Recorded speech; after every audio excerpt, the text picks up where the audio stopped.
ఉన్నటువంటి గౌరవ మంత్రి సత్యకుమార్ గారి నాయకత్వంలో రేపు ఈ జిల్లా అంతా ఏ వర్ణం కావాలి?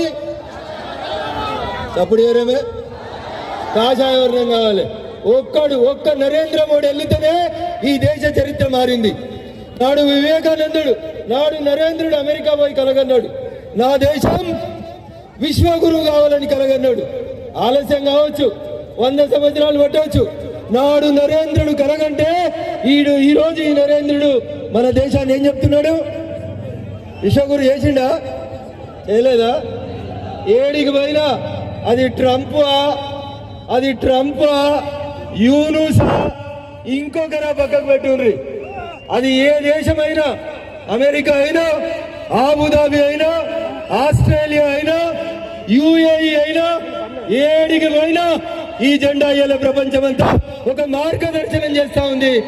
ఆ జెండా కింద పనిచేసేటువంటి సైనికులుగా మనందరం కూడా గర్వపడాల్సినటువంటి అవసరం ఉంది. మన ధర్మం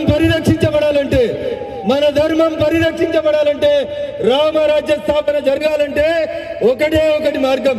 ఏ మార్గం? అందరం కూడా రాముని మార్గంలో నడవడం, రాముడు చూపించినటువంటి మంచిని ప్రపంచానికి ఆదర్శంగా చూపించడం. చాలా మంది మధ్యలో ఫ్యాషన్ అనుకుంటారు. మన వాళ్ళు చాలా మంది చిన్న బట్టలు వేసి పొట్టి బట్టలు వేసి తిరుగుతా ఉన్నారు. నేను అమెరికా పోయిన పార్టీ కార్యక్రమంలో ఆస్ట్రేలియాకు వినాయక చవితికి పిలిచిండ్రు. 9 రోజులు ఆస్ట్రేలియాలో ఉన్న 9 పట్టణాలలో నాకు హైదరాబాద్ లో ఉన్నట్టే అనిపించింది వినాయక చవితి చూస్తుంటే.